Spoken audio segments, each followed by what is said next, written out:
And your destiny timeline didn't just begin when you showed up in this world. Your destiny timeline was started way back before you were ever even thought about here on this earth. God wrote it in His book because He knew you were coming, and before you were ever even the substance that He used to create who you are today, He had already wrote out your destiny in His book of what His perfect, absolute, complete plan was for your life. Before we read our scripture this morning, I know many of you know Sharon Gray, Sharon Masser. She passed away on Friday morning. For those of you that might not know who she is by that, it was actually Elijah's grandmother. Those of you that know Elijah was, he's artistic, and he was bigger, 11, 12, 13. And the sad thing about the whole story was she was here on Wednesday night, and the Wednesday night before we had set up to baptize her grandchildren today. And so her services will be next week. They're going to be in East Point. There's going to be a viewing on Tuesday night, and the funeral is on Wednesday afternoon.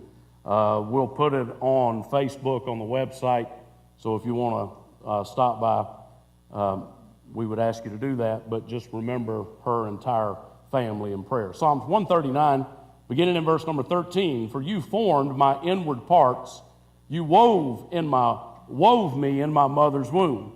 I will give thanks to you, for I am fearfully and wonderfully made. Wonderful are your works, and my soul knows it very well. My frame was not hidden from you, when I was made in secret and skillfully wrought in the depths of the earth.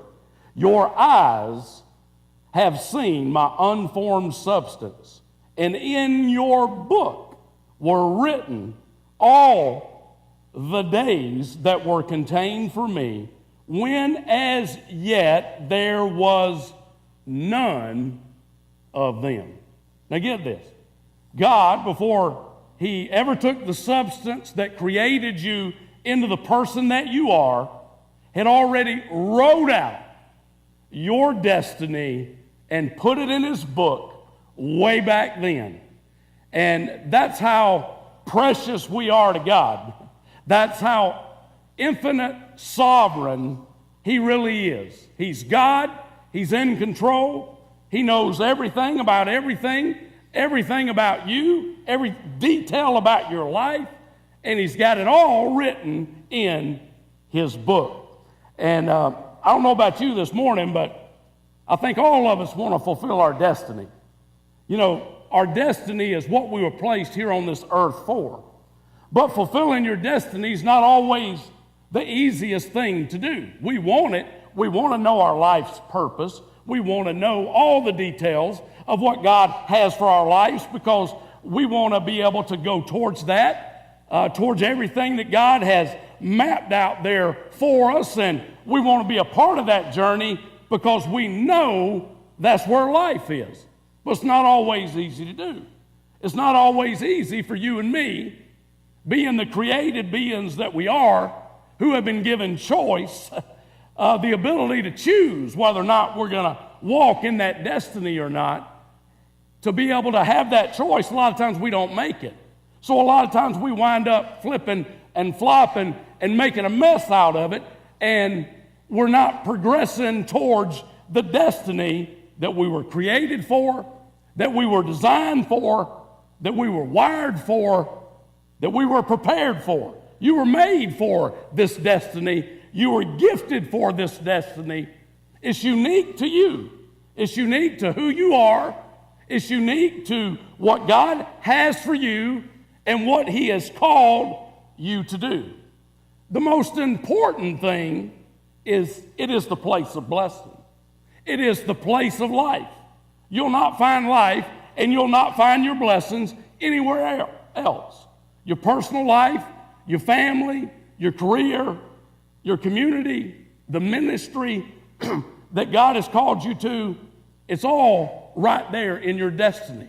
It's all right there in following the plan of God and the will of God for your life, for you to wind up right where God says you are to be, doing exactly what God says you are to be doing. It's the best place, the absolute most awesome place, your inheritance, your territory. And it awaits you. It's right there, right in front of you. You just have to make the decision to step in that way. You have to make the decision to rise up this morning and lay hold of the destiny that God has already written out for you. Now, this is why it's so difficult. Because the way we unlock our destiny is a journey of faith.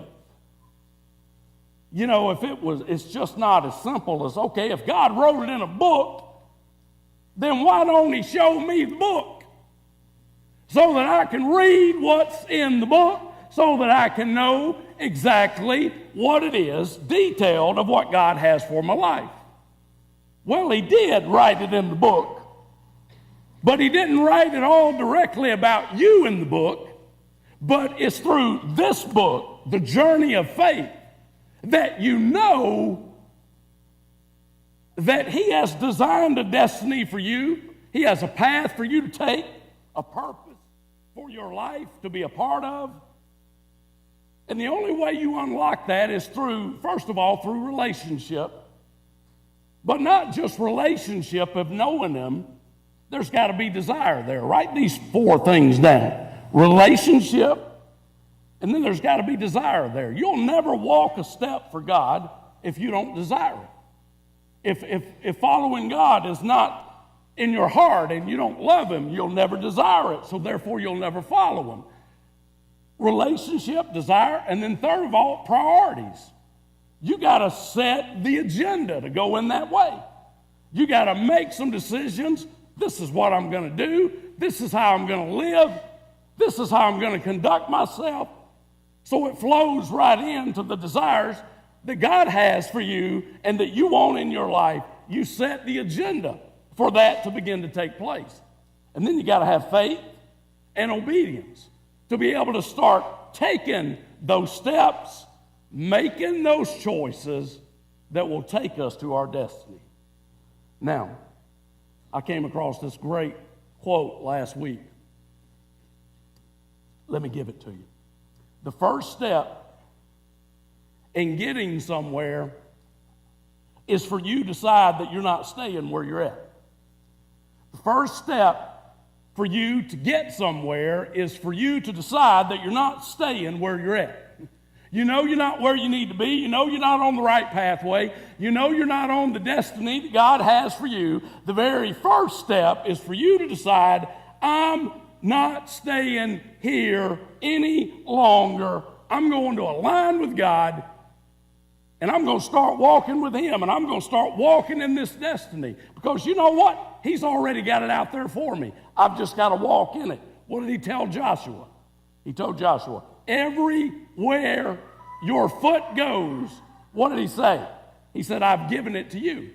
Everywhere you step, everywhere you go, step as far as you can step, as wide as you can step, and I have given every bit of it to you. But you know what? They had to have desire. They had to set the priorities, set the agenda, and they had to have faith and obedience. And when they aligned with God, and you and I align with God, nothing can stop us. Nothing can hold us back from the destiny that God has for us. Now ask yourself these few questions. I'm going to get to point number 1 in just a minute. What's holding you back today? If you're not on that path today, what's holding you back? What's blocking you this morning? What are you afraid of today? A lot of people are afraid of what God has for them because we can't see it. We know that it's going to take a step of faith. We know that we got to walk by faith and not by sight, and we want to see it. So, God, just show me what's written down so I'll have the faith to take the step. That's not the way that it works. You can make one or two choices this morning. You can choose to stay put, to stay exactly where you are at this particular moment. You can choose to stay there because it's the comfort zone. You feel secure there. You feel in control there. And we like to feel in control. And if you stay put and you don't follow God towards your destiny, you'll be in control. You will be. You'll be comfortable. You'll be inside the lines. You won't be out of the box. But I can tell you this, you're going to live in a barren land. Even if things go well, and even if you have a good job and you're able to do A, B, C, and D, there's always going to be something missing in your life because you're living in a barren land, and the only way you get out of the barren land is you got to get out of the comfort zone. You got to get into the land where the giants are, and you got to trust God, the giant killer, as you are following him, and he's beside you, in front of you, and behind you, that he is going to take you every step of the way. Do you want that today? See, if we do that, that's a defining moment in our lives. It's a moment, it's a destiny moment, and that's how it happens, and that's where it happens. Let me give you 4 things this morning. And the first one, I'm actually going to give you 3 things. I'm going to give them to you all at one time. Let's talk about the destiny designer. That's first blank. Second blank is developer. Third blank is driver. The destiny designer is who? It's God. He's the one that wrote it in his book. He's the one that mapped it all out and planned it all out before we ever arrived here on this earth. Now, let me show you how it works. Let me try to explain it in a way to where it kind of comes to life. We all remember in the garden there was what? There was 2 trees. First tree was the tree of life. Man, the tree of life was the tree of life. Eat of this tree and you will live forever. No restrictions on that tree whatsoever. That was the tree of life. That was God's tree. It was the tree of blessing. It was what they needed to be eaten of. It was what God wanted them to eat of. So you and I today, as we look to the destiny designer, what he does is he stands by the tree of life. And he invites you and me to come to the tree of life. He sends us a personal invitation to join him on this journey and this adventure that he has for us, and he invites us, the designer, God, to the tree of life. The tree of life is where your destiny is. The tree of life is where your blessings are. It's where life is. I mean, when God invites you to the tree of life, this is you. This is your spot. This is your journey. This is your pathway. You were made for this. You were created for this, wired for this. And this is where you experience life, is when you take that step and you accept that invitation to step to God, to the tree of life, to the God of this world, and you trust him not only as your Savior, but you trust him to follow him, to have a desire for him to be exclusive in your life, to set priorities in your life that will reflect him. And the designer will not only put you on the right path, he will develop you along the way. He will drive you exactly to where you need to be, exactly when you need to be there. The great thing about this invitation that God gives us to the tree of life is that it is absolutely guaranteed success.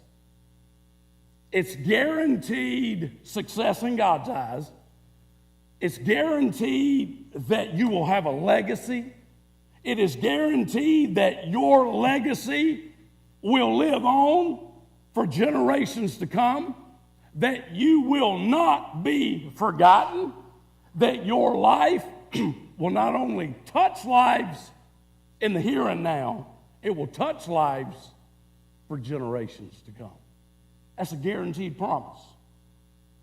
You know, there's some people in your life, you know, they were here and they were gone, and you ain't never thought about them again.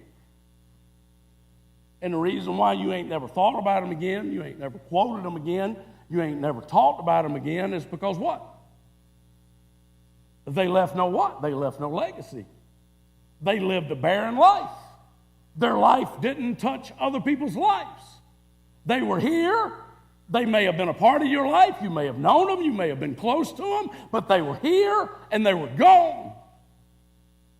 And you know what? Anybody that follows the design that God has for your life, there's no such thing as being here and gone. No, you're here. And even after you're gone, you're still here. The presence of God through your life is still here. And God's word says it will be touching people through your legacy for generations to come. That's a God promise. Now, how do we access it? We access it through choice. Now, let me explain it to you this way. I thought I saw a key right there. Let's think about relationship. Let's make it like a doorway. Let's make relationship the lock. Okay, the lock is on the door. Let's name it relationship. Second of all, let's talk about desire again. Let's make the desire the key.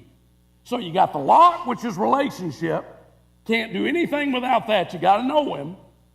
Second of all, for you to advance past that, you got to have desire. So desire is the key. Priorities, let's make that sticking the key in the lock. That's setting the agenda. That's taking a step. That is you inserting the key into the lock, into the relationship. You are abiding in God. You are joining with God. You are following the designer. See, relationship and the key, and now it's in the lock. And let's make faith and obedience. You and I not only putting the key in, but faith and obedience is what? Turning the key. What happens when you turn the key? It unlocks the what? It unlocks the door. It unlocks the window. It unlocks the opening that God has for you in your life. And that happens over and over and over. And what it does is it takes you from the earthly realm to the heavenly realm. It takes you from being able to see not only with your physical eyes what is down here on the earth, but when you put the key in the relationship, turn the key, and go through the open door, your spiritual eyes are opened up to where you see things you've never saw before.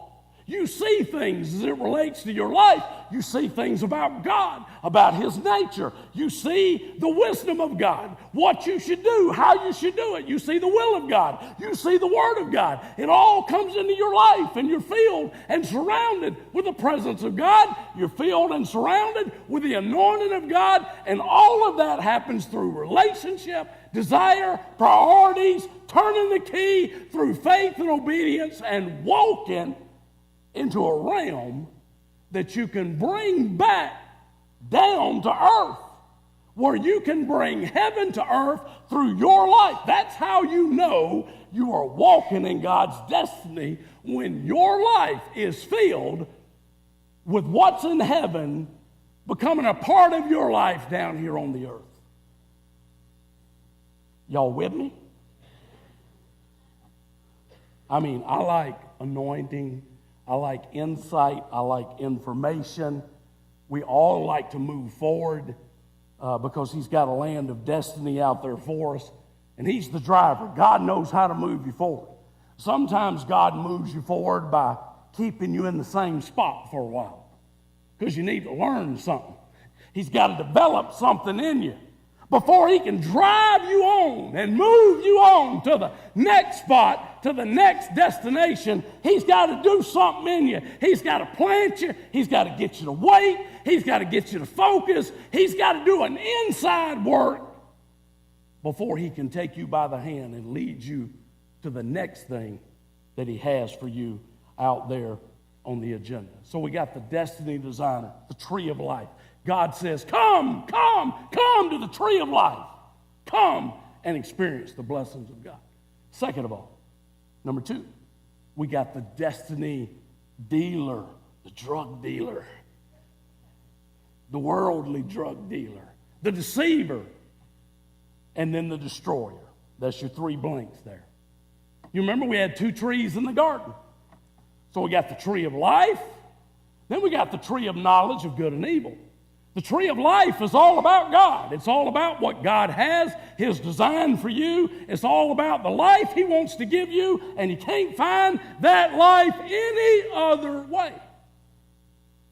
No limitations on that tree. The tree of knowledge of good and evil came with some limitations, didn't it? Don't eat of this tree, because if you eat of this tree, you will what? You will surely die. Now, the tree of life is all about God. The tree of knowledge of good and evil is all about you. So you know what the enemy wants to talk about when it relates to you? He wants to talk to you about the same thing that he talked to Adam and Eve about in the Garden of Eden. Yeah, he brought up the subject of God. He talked about God, but he talked about how God was so restrictive, how he put limits out there, and how he was holding out on them. There were things that God knows that he's not telling you, because he knows that if you eat of this tree, you're going to be like him, and he don't want any more gods in the neighborhood. So that tree of knowledge of good and evil is all about you. Let's face it. As bad as it sounds on a Sunday morning, a lot of times we'd rather talk about us than God. Hello? Come on, Miriam. A lot of times we'd rather talk about us than God. So the enemy, angel of light, can come, sprinkle it with a little God, and then all of a sudden show up talking about you. And if he's talking about you, you got needs, you got cravings, you got desires, you got wants, you got needs. So what he does is he gets you to focus on the tree of knowledge of good and evil. He says, let's make a deal. I know God said, don't eat of this tree. The tree of life is where you need to be. But I'm telling you, God's not telling you everything. So don't take this tree. Let's make a deal. And let's see what's behind this tree over here. And behind this tree over here is going to be, you're going to be like God. Let's face it.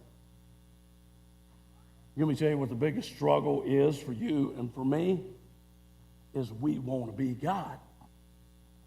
You know what that's called? That's called pride. So we think, well, I don't want to be God. Yeah, you do. You want to be the God of your life. You want to be the God that questions God. You want to be the God that says, why God? You want to be the God that straightens out this, fixes this, solves this. You want to be God not only of other people around you, but you want to be God of your life.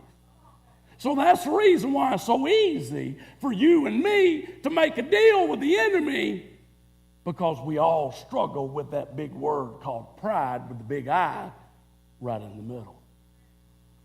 And the subject becomes about us, and he makes this presentation. I have a better design, I have a better plan, and what makes it so appealing is I've got a plan you can see and touch and smell and feel. I got a plan that I'm going to show you what's in the book. I'm going to show you now so you can see it.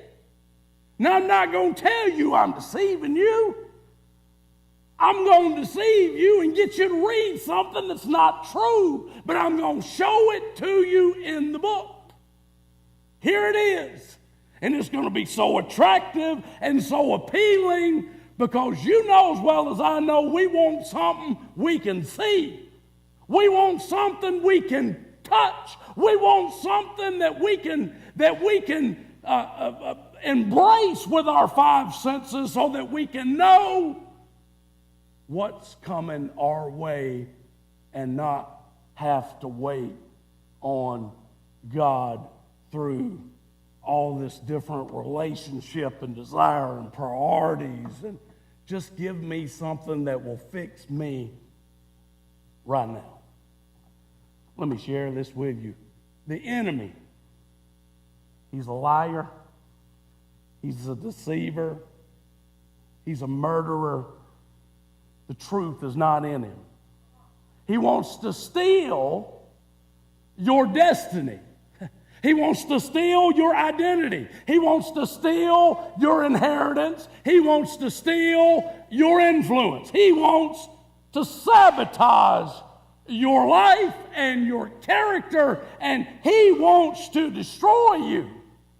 Steal your life and give you death. Steal your blessings and bring a curse into your life. He wants you to trade your treasures that God has promised from the tree of life for his trash over here that he is peddling by the tree of knowledge of good and evil, making it seem like it's going to be all about you. It's going to fix you. It's going to give you what you need, when all the while it's a curse, it's trash.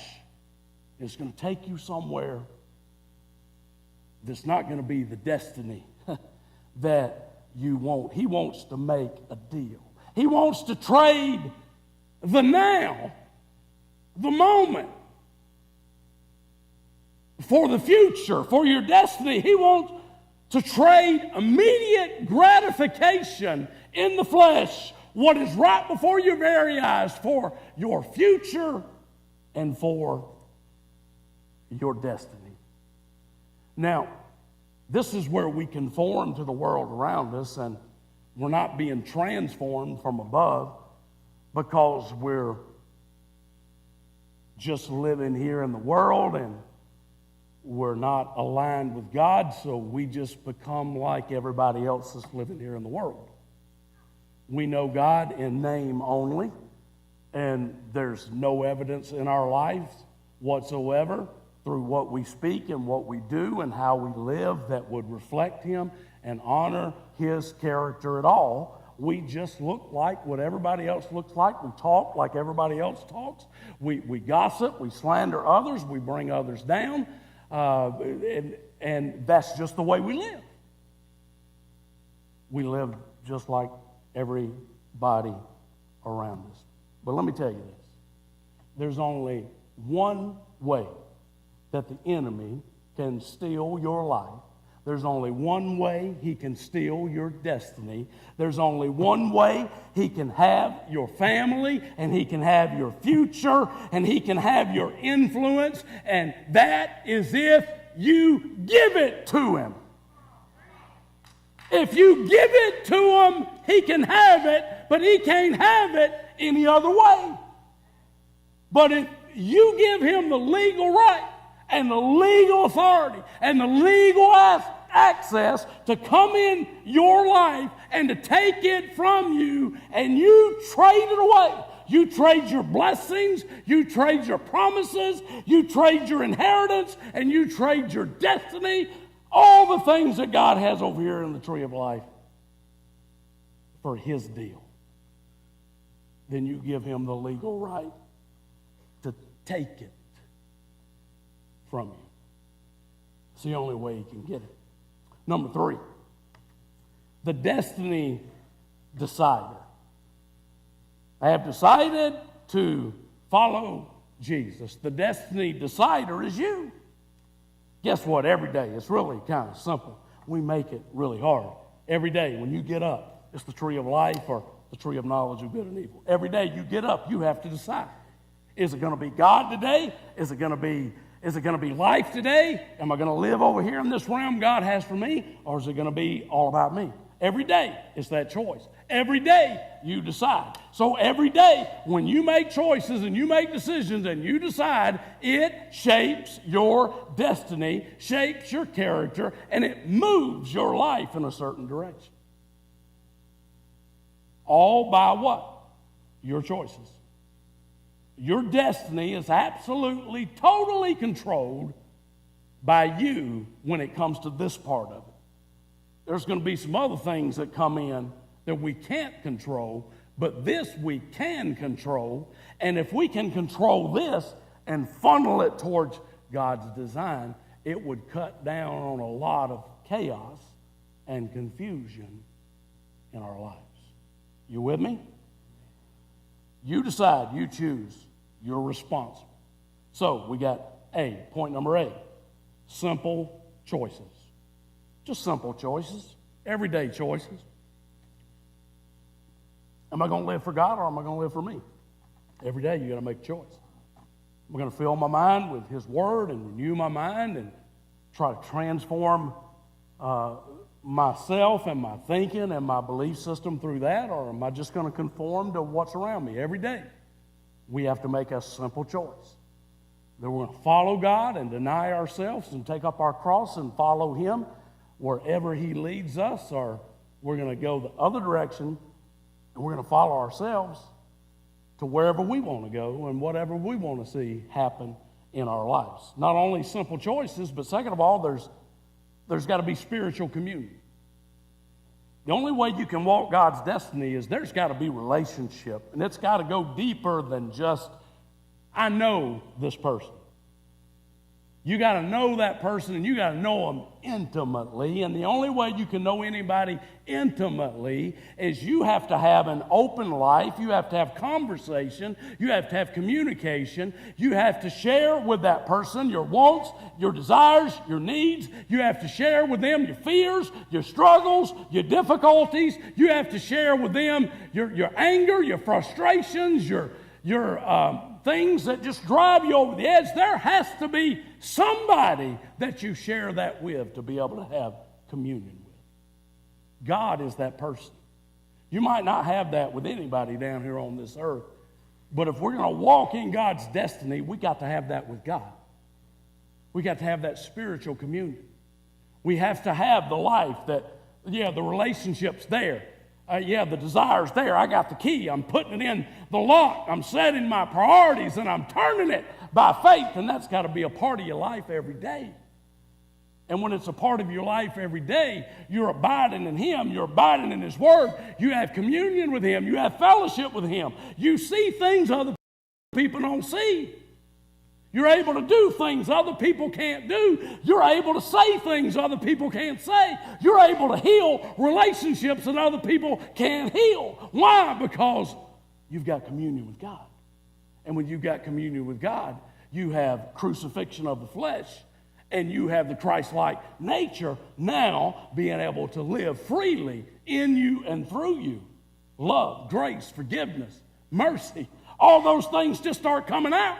And you know what? You don't have to force them out. When it becomes a part of your nature, it just flows out of your life. Spiritual communion. You obey out of trust in your love. And it's through that spiritual communion that God develops us. He changes us. He changes our belief system. He changes our behavior. How does He change it? He changes it by our spirit being in submission to God. That's how He changes us. The Spirit has got to be in control. We've got to be in submission to God. And when the Spirit is in submission to God, that means the Spirit can rule over the flesh and can put the flesh to death. If you don't put the flesh to death, the flesh will take over. But if you are in submission to God and you're abiding in Him and having communion with Him, the Spirit is in control. So it's flowing from heaven to you. And now you are in control of your body. You're in control, believe it or not, of your mouth. You can control it. I just can't help myself. I just say it. No, you could if you were connected to God. I'm not saying you're not going to have some hiccups. You're not going to have some moments you need to go in the closet.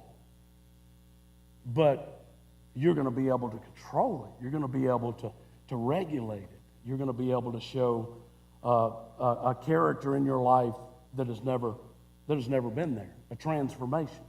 That's God's design, is to make you so different from the world, to make you so different that your life is impacting people every day. I've told you before that people out there are starving for Jesus, even when they're saying they hate Jesus, even when they're saying we don't need Jesus in this world. They are starving for Jesus and don't even know it. So when they see the reality of what Jesus is in somebody else's life, it is contagious. When they see peace in the midst of struggles, joy in the midst of pain and heartache, when they see contentment in the midst of not having that much, it is a contagious Christianity that begins to spread, and people want it, and people desire it. So God develops us through that. But let me share this with you too, real quick, is that a part of your destiny is relationship. That's a huge part of it, a big part of it. But I also want you to think about real life events. Think about those real life events, because God uses those too. He uses them on the good side, and He uses them on the bad side. I don't quote Romans 8:28 to anybody that's going through a hardship, that's just experienced a tremendous loss. You just don't do that. That's not the time to be able to tell them God's going to take all this and He's going to make it good. He's going to take all this bad. I wouldn't go to that police officer's wife right now. There'll be some people that'll do it, and they'll be the most odd people that she wants to probably kick out of their house at that particular moment, because she's not there yet. Yeah, it is a principle that God does take all the good, the bad, the ugly, the sour, and He does mix it all together. And if we do trust Him, He does work it all out for the good. So think about your real life events. Think about those things, your pain, your hurt. Think about heartaches and struggles. But also think about the miracles and the breakthroughs and the victories that you've had and the healings that you have. Think about the tragedy that you've experienced, the darkness. Also think about your failures, when you've made choices that have led you down pathways that you wasn't supposed to go down, and you fell and you flew. You fell flat on your face. And you look like a dummy. Trust me, we've all been there. Think about those real life events. God takes all that. Maybe when you were a teenager, you made decisions you shouldn't have made. Maybe you had an abortion, and today it plagues you to a certain degree, because maybe God wants to take that real life event and maybe He wants to use it so you can help somebody else that is contemplating that pathway. Maybe you've had things in your life you're not proud of, things that you always want to keep locked in the closet. Why keep them locked in the closet? It's made you who you are today. It's a part of who you are today. Let God take that real life event. Let Him take that tragic event. Maybe not freshly off of it, but over a period of time, God uses all those things. He uses it all. The pain, the heartache, the tragedy, and He turns it and He works it in your life to where it becomes a part of your destiny. People you could have never reached before, people you could have never helped before, now you can help them, now you can reach them, because you've been where they are. God takes all that and He mixes it and He makes it a part of our destiny. And when we don't allow Him that access, we're saying no to a part of our destiny that God has for us. Number 3, C, supernatural connection. See, this is when you make supernatural connections. I can be there at a tragic event, but if I've not been through what that person has been through in a tragic event, I can be there and I can be of some comfort. If you've been through that tragic event and you've allowed God to make it a part of your destiny, He can use you to make a supernatural connection. Because you know what they're feeling. You know their grief on a different level, at a different spot. You know their pain. You know their heartache. And God can take you and do something in that family that even a preacher can't do, a pastor can't do. You can make a supernatural connection to where you touch their life, you minister to them, you give them grace that is on a different level. You give them something to think about that only you could give them to think about. You give them something to live for that only you could say at that particular moment, and it wouldn't mean what it means if it was coming from somebody who had not been there. See, God uses that to make supernatural connections. And I think, if we just look at it on a real life level, just take being a failure. Who hasn't failed in this room? We've all failed. But the majority of people won't admit that they failed. But if you can admit that you failed, and you can admit that there's certain things in your life that are what they are today because you failed, and even though you failed, God forgave you, and He moved you forward, and He developed you, and now He's made it a part of your destiny, and you can take that failure to help somebody else that has failed in that part of their life that you know about. So God takes all that, and He works it. And then fourth of all, final of all, the destiny deliverer.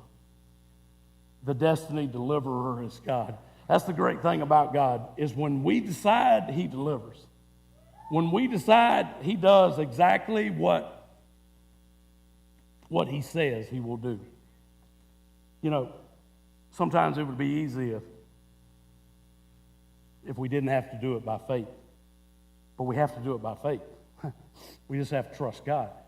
And sometimes when we trust God, we see it immediately. Sometimes we don't see it till a little bit further down the road. But there's one thing about it. You and I don't go wrong by trusting God. You and I don't go wrong not a second, not a minute by trusting God. That's the reason why when it gets hard and it gets difficult, you need to keep pushing. That's why the Bible talks about endurance. That's why the Bible talks about perseverance, because your breakthrough just might be just right around the corner. That's where the deliverer is. That's where your miracle is. That's where your help is. And if you quit, you'll fall just short. So you got to keep pushing. You got to keep pushing when it feels good to push, and you got to keep pushing when you want to just quit and give up and throw in the towel. Your destiny has been written. And until you line your life up with your destiny, you'll never be happy. I told my son a couple weeks ago, I said, listen, not the son that's here today, he just left, but my other son, Jordan, said a few years back that God had called him to preach.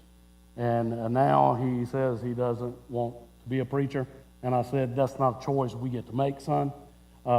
And yet we can make it and we can say that. But I said, let me just tell you this, Jordan. You will never, ever, ever be happy in this world until you are doing what God says you are to do. If that's your thing from God and is a part of your destiny, you can say no to it all you want, but you'll be missing something every day until you're able to use it.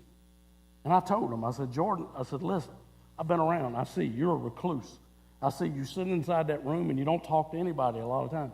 I've seen you stand before people. I've seen you take the word of God. I've seen you speak about God. I've seen that God has given you that gift. You can run from it if you want to, but I'm telling you, you'll never get away from it until you surrender to it. You'll never be happy. So there's some things God's calling us to that we'll never be happy until we're doing it. And we just need to say, yes, God. We need to be the decider so He can be the deliverer and take us on the pathway that He's got for us. Let's stand this morning, bow our heads.